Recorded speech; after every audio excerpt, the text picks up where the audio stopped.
Everyone, and welcome to this presentation on studying in Scotland.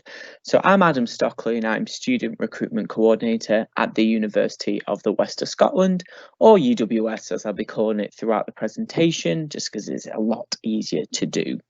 So to give a bit of background to my role, I'm usually in England, Wales and Northern Ireland, going to different schools and colleges, chatting to a lot of students about options for university, doing presentations much like this, going to careers fair and going to the big UCAS events throughout the year and much more as well. So as I mentioned, this presentation is on studying in Scotland. So this is what we'll be covering throughout the presentation. So how Scottish universities are different, what you could do or what could you do with an extra year at university. So I will be going into a bit more detail about what that means for you. Advanced entry to Scottish universities, something I call the best of both worlds. So what you can do in the cities of Scotland and out in the countryside as well. And to finish off, I will highlight a few things unique to Scotland. So things you can only find if you come to live and study in Scotland. So before we begin into the meat of the presentation, I'm just going to tell you a bit about UWS. So UWS has 5 campuses, 4 based in the west of Scotland, as you can imagine by the name, with our big hub city being Glasgow. So Paisley is only around 10 minutes away from Glasgow via train, and that is our largest campus, which covers courses such as engineering, social science, computing and business. Next is our brand spanking new Lanarkshire campus, which was opened in September of 2018, so just shy of 2 years old now. And this was a £110 million investment, and all the facilities are super modern, especially for life sciences, sports programs, and also nursing and midwifery programs as well. So Lanarkshire's around 40 minutes via train to Glasgow city centre. Next, we have our picturesque Ayr campus, which is based on the west of Scotland. So it's right near the beach. So there's the beautiful Ayr beach very nearby. And Ayr is around an hour away from Glasgow. And Ayr has fantastic facilities for the creative industry programs, such as film and media, music and performance. Also, our fantastic education courses are also available in Ayr as well. And we do have a smaller campus based in Dumfries. It's a more rural campus with only about 500 UWS students, as it's a shared campus with other universities, and it has fantastic facilities for nursing and social work, and it is around an hour and a half away from Glasgow. Also, we do have a London campus, but this is more for postgraduate degrees, so the degrees you do if you want to study further. So do have a look if you're interested after you have graduated from your undergraduate degree. So here are some facts about UWS. So we have fantastic opportunities to study abroad. So we have 140 European partners and more partners in Asia, North America and Oceania as well. So it gives you the opportunity to experience something new. We have practical experience options such as internships and work placements, which you can do alongside your degree or add another year on to your degree to get hands-on work experience before you go out into the world of work. We have 60 plus undergraduate courses available covering all the subject areas which I mentioned and much more as well. And we have fantastic transport links across Scotland and the UK. So a lot of our courses have 100% student satisfaction. Obviously, some of the examples are in the list there. We are placed top 600 in the world rankings for at the Times Higher Education. So top 600 in the world, and Also, we are top 150 in the Times Higher Education Young University ranking. So these are universities under 50 years of age, and UWS is the #1 young university in Scotland. We have an award-winning student support team. Also, we have a fantastic student association, which won first place in the NUS Scotland Awards. Our Lanarkshire campus was awarded the Sustainable Buildings That Inspire, as it's 100% renewably powered by the local wind farms, and our education degree was ranked first in the Guardian University Guide for 2020. So these are the universities which are available in Scotland. So these, to put it more specifically, these are the major institutions which you can go to, because there are more specific ones as well, such as the Royal Conservatoire and the Glasgow School of Arts, which cover music and art specific subjects if you want to get into, go straight into them. But you can see on here, there's loads of choices of locations and institutions. So obviously you've got places in Glasgow, you got Dundee, Aberdeen, Edinburgh as well, and institutions such as the SRUC and the University of the Highlands and Islands have campuses all over Scotland. So they can be in the cities, they can also be in the Highlands and in the towns as well. And obviously UWS itself has 4 Scottish campuses as well. So you can have, obviously I can't go through all of these, but do have a look and see which university you're interested in. You can have a look and see where they are located as well. So I will be doing a bit of a geography lesson, you could say, a bit later on, showing you where all the major cities in Scotland are as well. So how are Scottish universities different? Well, Scottish university courses are typically 4 years. This is because the education system is different in Scotland from the rest of the UK. So Scottish students can join university when they're 17 if they choose to do so. So this means they have an extra year on top of the usual 3 you would get at a university outside of Scotland.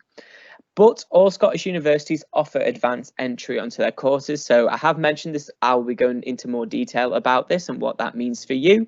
But it just means broadly that you can go into a 2nd or 3rd year of a Scottish university course, depending on your qualifications.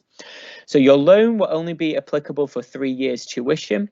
And I put a little asterisk because not all universities offer these, but the majority of institutions do offer a 3-year cap. So it means that you won't be paying any more than a 3-year tuition fee. Also, a first year entry have lower grade boundaries. So if you don't get the grades which you're expecting, you may be able to get onto a first year entry, and that first year entry acts more as a foundation year. So you might have heard of foundation years at other universities outside of Scotland. So it's giving you the foundation knowledge before advancing on to year 2, 3 and 4 of the degree. So if you want to try something completely different, this is a fantastic opportunity to do so. So something different from maybe what you're studying in your A-level or your BTEC.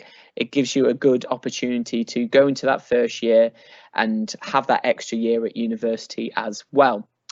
Also, Scotland has fantastic graduate prospects. So graduates from Scottish universities have the highest rate of positive destinations, so 93%, and 84% of employers say that graduates from Scottish universities are well prepared or very well prepared for work. So it gives you the opportunities in your 4 years of study to really get some employability skills, such as doing a work placement or a study abroad option. So what I'm going to go on to now is what you can do with an extra year at university. And what I want to highlight here is that there's no disadvantage doing an extra year at university, because these are the things you could get up to alongside your degree or in addition to your degree, which could really help when you go for that graduate job.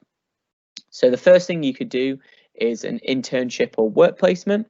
So majority of Scottish courses offer what's called a placement year. Sometimes it's called a sandwich year.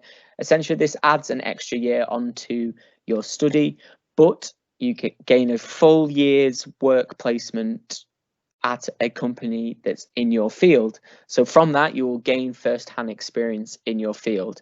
And you don't have to do a year-long placement. You could do what I did. So I did business and marketing at university, and I did 3 individual placements around the marketing area, the marketing position, and in different industries. So I got a feel of what it was like to work in that sector. And that's the main thing you want to get out of these. Also, you can do an internship. So internships are usually unpaid, but the majority of the ones which have been titled internships, usually come with some financial incentive, or they may pay for your travel. But the main thing is that you get that work experience. And most of these placements are fully paid, and you could get a job at the end of it. So for example, my brother did economics and finance, and now he works for an insurance firm, which he worked for a year whilst he was studying. But the main thing is to stand out from other graduates. So imagine you have 2 people in an interview. You've got one person who's just done a degree, but then you've got yourself who's done a degree and also has done work experience, study abroad, which I'll mention in the next slide, and has all of these employability skills because you had that extra year, but also you were proactive and you got one of them work placements available, and it gives you ammo to use on your application form and also your interview, and it makes you stand out from someone who's just done a degree and has done nothing else alongside it. Next is study abroad. So there is an option at majority of Scottish institutions, I would say all of them, but I obviously have to double check. There's an option to study abroad up for a year. So like I said, UWS has 140 partner universities just in Europe. So that's 100 individual universities you can go to in many different countries, and also in Asia, North America, and Oceania as well. And you would have to check if there's a specific place you want to study.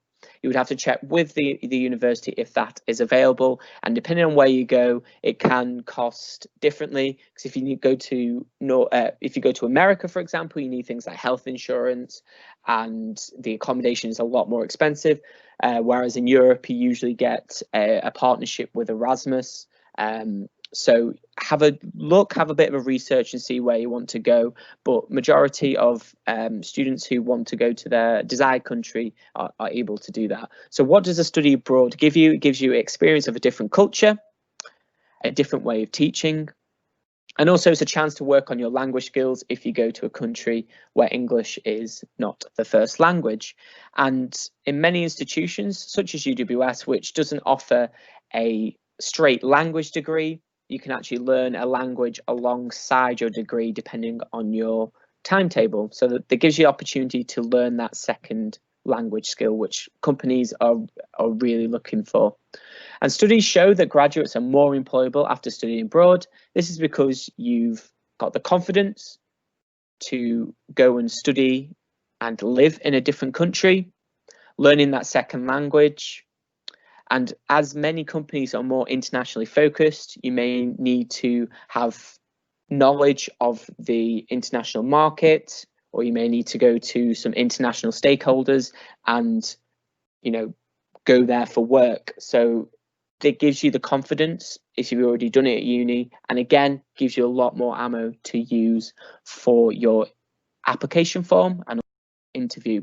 And also, you get to hopefully go to a sunny country, get away from the rain which happens in, I would say, not just in Scotland, but obviously all over the UK as well. But you will create some fantastic memories also. Thirdly, you can enhance your skills. So obviously you'll be learning how to do some essay writing, how to reference properly, and you'll obviously be learning so much during your lecture and seminars, but also you can do more outside of your lecture and seminars as well. So what you can do is you can develop more knowledge of your subject, but then you can specialize in a specific area. So what I did with my degree, I specialised in digital marketing. So I chose the modules which were based around digital marketing. And then I wrote my dissertation, which is your final year research project.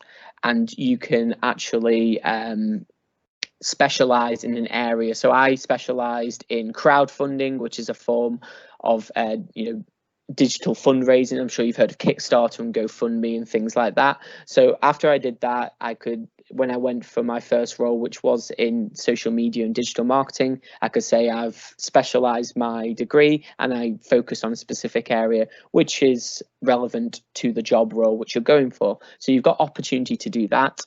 You can utilise the student support services to enhance your employability and study skills. So along with the careers team, which help you find those job and placements, you can help out. They can help with your mock interviews, so they can give you an idea what an interview could be for a placement or going for a graduate job. They can look at your CV and your application to make sure it's top notch. And then also you can look at your study skills. So if you need help on your time management, on your academic referencing, your writing skills, they're available as well. And majority of these services, especially at UWS anyway, they're available not just during your university degree, but also afterwards as well. And also you've got another year to get involved in student activities, which can help enhance your CV. So if you join a sport or society, you become a committee member. So I was a social media person and a treasurer for my volleyball club whilst I was at uni, and that can go onto your CV because you've got roles and responsibilities there. So there's another year to get involved in that. And also know you can volunteer through your students' union to have a bit of extras, again, just to really show that that you're being proactive whilst you're studying. So you're not just getting a degree, you're getting all these additional extras as well. So maybe you could do all three. So like I said at the beginning, what I wanted to highlight here, that there's no disadvantage doing 4 years instead of 3.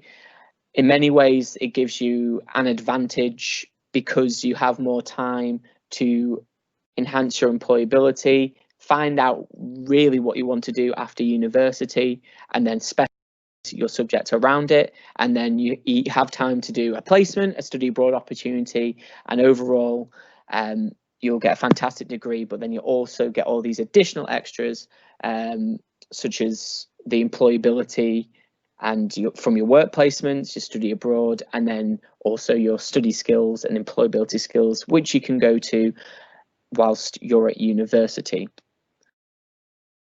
So now I'm going to talk about advanced entry. So I've mentioned this a couple of times already, so I'm going to go a bit deeper into this subject.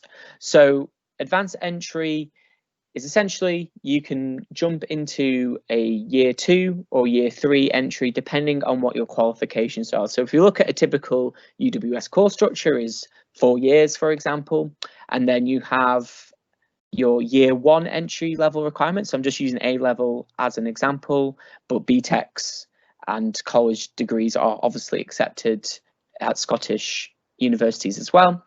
So if you get 3 Cs, for example, you'll get into year 1 of a UWS course. So this is for accounting. And then if you get 3 Bs at A level or 120 tariff points, you can get into year 2. And then if you're not ready or you don't want to go to university straight away, you can continue on at college and do what's called a Higher National Certificate or a HNC, which can get you onto year 2 of a Scottish university course. Or you could do what's called a Higher National Diploma or a HND, which is an extra 2 years at college, and you can get into a 3rd year of a Scottish university course. So not all courses offer advanced entries. A majority of Scottish ones do. So do have a look on the websites of your interested institution and see what is available. But what this does, it gives you the flexibility, gives you accessibility, and it lets you have the choice of where you want to enter university. If you want to go straight into university, but you want to go into year 2 and finish in 3 years, that's absolutely fine. If you want to do year 1 and do the 4 years, you can do that as well. And then if you want to continue on at college and top up your degree, in year 2 or year 3, you've got that option as well. So I always get this question quite a lot when I'm out and about. Are the fees more if I choose to study in Scotland? And the answer is nope. So actually, the fees are the same as any other English university. So the maximum you'll be paying will be £9,250, which would be the same if you went to a English university, because I know that some universities in Wales and Northern Ireland do have reduced tuition fees, so it can depend. And some Scottish universities do offer a reduction in tuition fees depending on what course you are studying. So again, do use the website for that. In Scottish universities, you will only pay tuition fees for a maximum of 3 years of study. So I have mentioned this before, but I'll mention it again, because the majority you will get your fees capped. But you will still get the same support for living costs. So even if you're Student Finance England, Northern Ireland or Wales, you will get the same support for your living cost, or what's called your maintenance load. So that's the money you see, which will help with your accommodation and your university livelihood. You'll still get the same, because obviously your course will be for 4 years, but some people are thinking, oh, I'm only paying for 3 years tuition, so am I only getting 3 years of support? The answer is you will get 4 years support if you go for a 4-year degree. So now I've covered all the academic side and what the differences are. So now I'm going to show you what's available in Scotland to do outside of your lectures and your seminars. So like I said, I want to do a bit of a geography lesson. So here is the map of Scotland. So I'm going to highlight some of the major cities you can find in Scotland, and give you a bit of fun facts about them. And you can obviously have a look and see where you think would be the best for you. So first is Glasgow, and the only reason I'm doing this first is because I live here, so I've got a bit of a bias towards it. I love Glasgow. So Glasgow is Scotland's largest city. So it being the largest city, it has a lot going on throughout the year. So it's got massive music venues such as the Hydro. It has yearly concerts such as Transmit, which obviously has a fantastic musical lineup. You can actually look at the 2021 lineup on the website. Also, it's got loads of shops, restaurants. It's a fantastic way to socialise with your mates. There's loads of stuff nearby, such as Braehead, which has the snow factor, so you can do a bit of snowboarding in there as well. It's a fantastic place to live, and there's so much going on, especially if you want to, go out with your mates and do loads of different activities. There's so much going on. Next is Scotland's capital, which is Edinburgh. So Edinburgh's got a lovely mix of old and new. It has the Edinburgh Old Town and also the newer side as well. And similar to Glasgow, it's a big city, so it has a lot going on as well. You've got things such as Edinburgh Castle, you've got the Museum of Scotland, and alongside that you've got major events such as the Edinburgh Fringe, which I'll go and explain a bit more about in the next slide. And there's just a lot, again, going on throughout the year in Edinburgh. It's a beautiful city to live in as well. Next, we have Dundee. So Dundee is a bit further north from Edinburgh. So a few fun facts about Dundee. It's actually where the Beano and the Dandy comics were created. So I actually used to read them religiously back in the day. And also Dundee is a really good location for computer game development, as the Grand Theft Auto series was originally developed in Dundee as well. So Dundee is near the coast, and also it's a fantastic entry to the beautiful picturesque Highlands, which I'll be going to much more detail in a few slides ahead. But Dundee is a lovely city to visit and or live. So next is Stirling. So Stirling has been called the ancient capital of Scotland.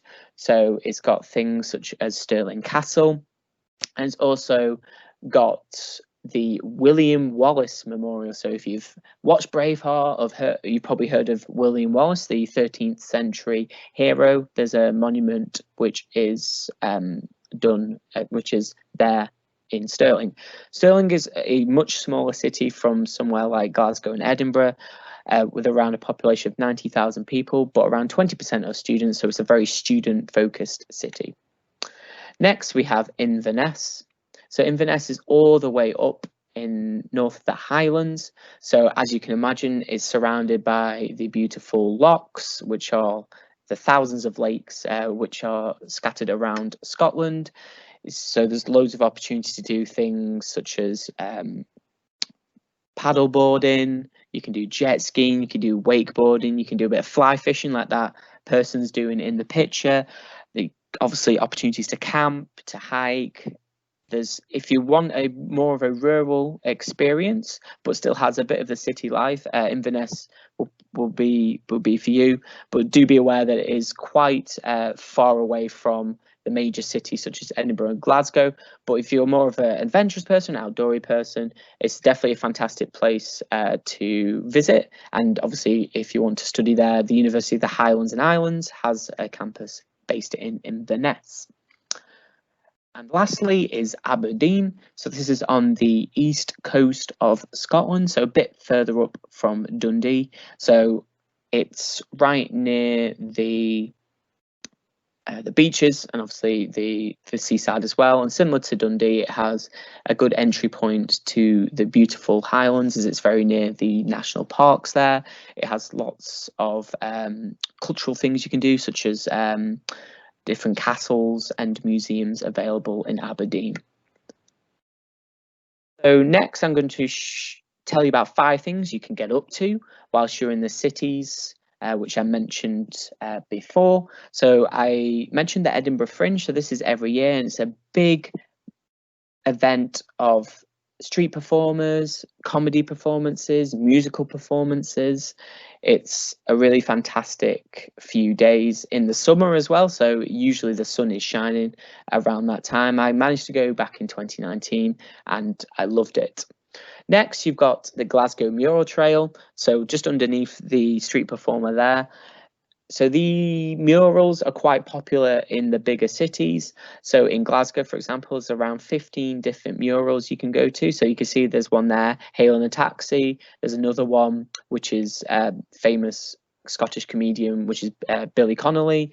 And you can do all of these whilst you're just walking around the city. So there's lots of unique things, even when you're just kind of doing your own thing or doing some shopping. It's really fantastic that you have the opportunities to walk around, get to know the city, but also see these beautiful works of art as well. So concerts, so I mentioned Transmit. So this used to be called Tea in the Park. A few years ago, I think it changed its name. But this is a massive event which is in Glasgow Green. But also there's much smaller music venues in your local pubs and places like that around all the big major cities as well. So do have a look on their websites and see what there is available. And obviously so many performances, hopefully when the theatres are back up and running, because you've got obviously the big theatres available, and you've got the Royal Opera as well, which you can go to. So there's lots of things for performances, musical acts, operas and things like that. So there's so much you can do there as well.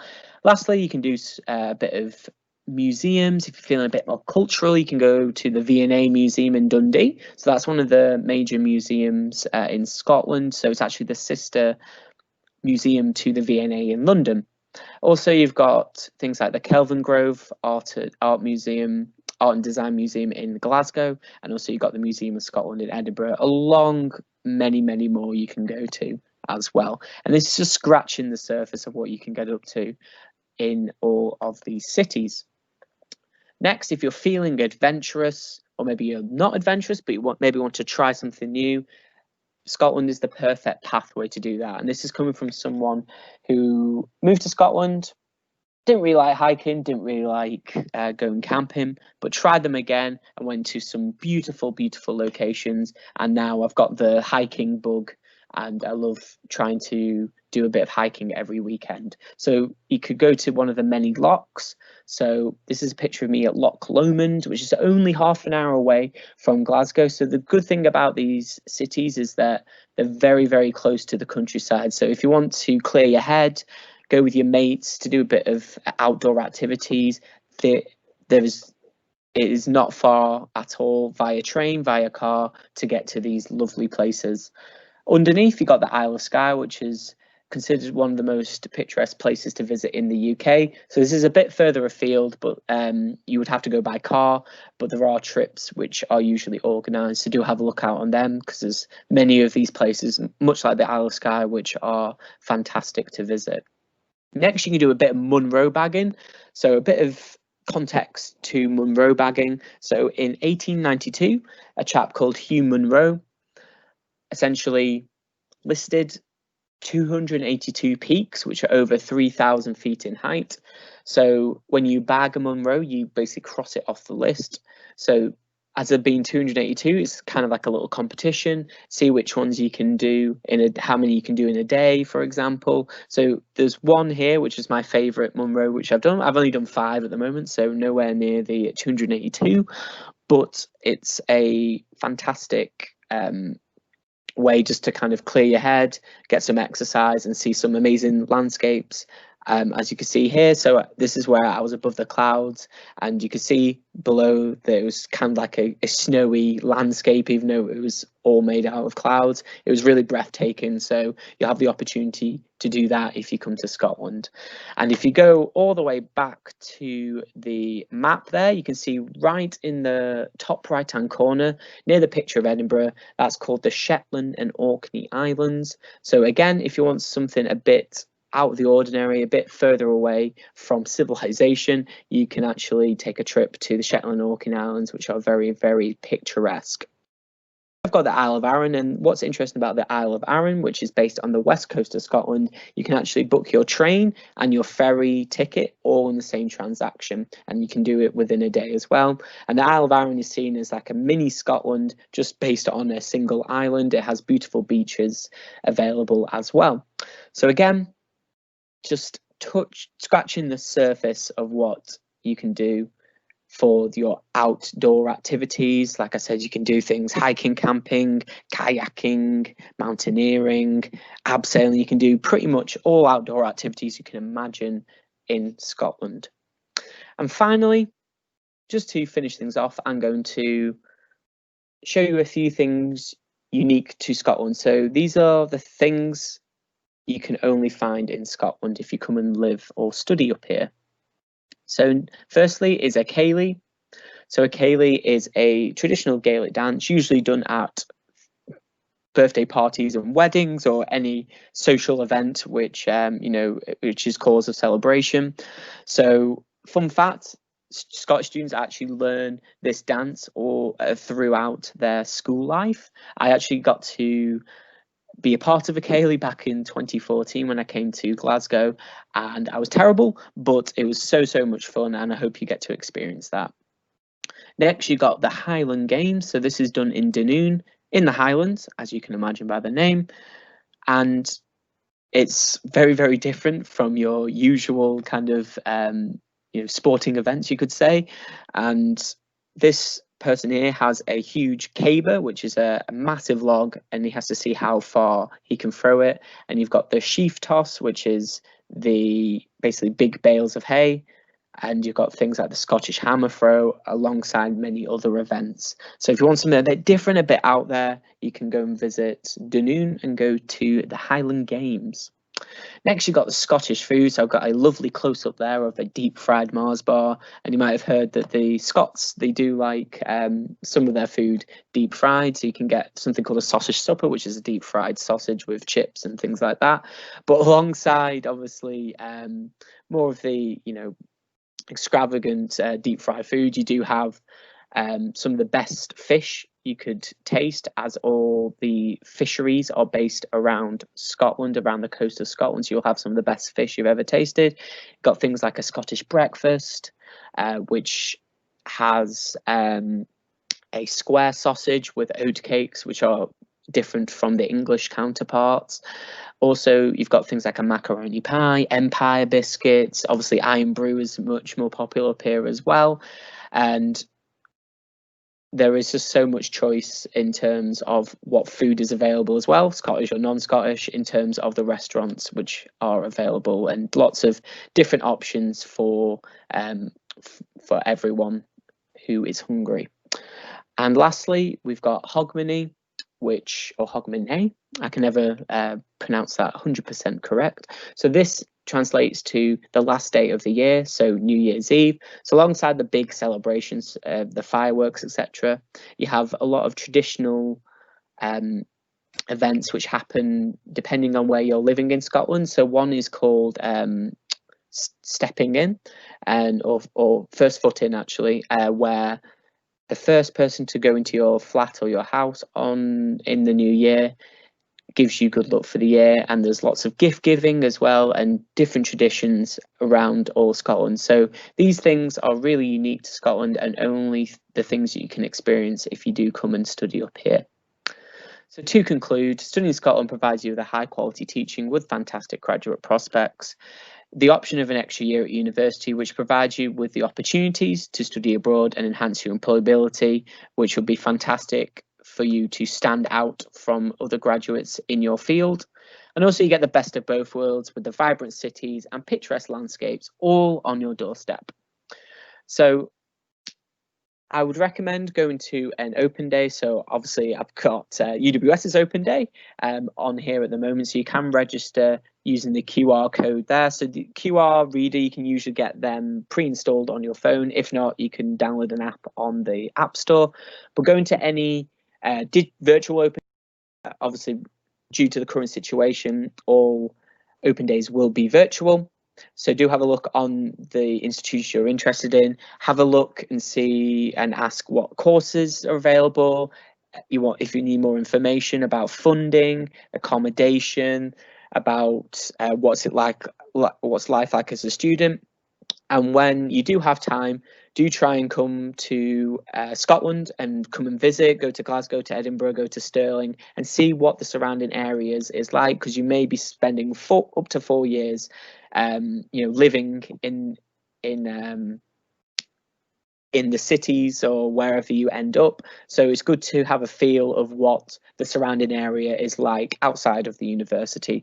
So the option there is to register for our UWS Open Day. You can gauge a bit more about the university and obviously what questions, answer your questions about your courses and funding, accommodation, etc., etc. So do have a look at the different websites to see what is available. So thank you very much for listening, and my email is there, so adam.stockley@uws.ac.uk, so I can help you with anything at all relating to university, not just about studying in Scotland as well.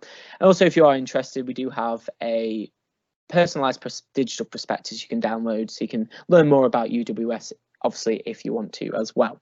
So thank you again for listening, and I hope you enjoyed it, and have a fantastic day.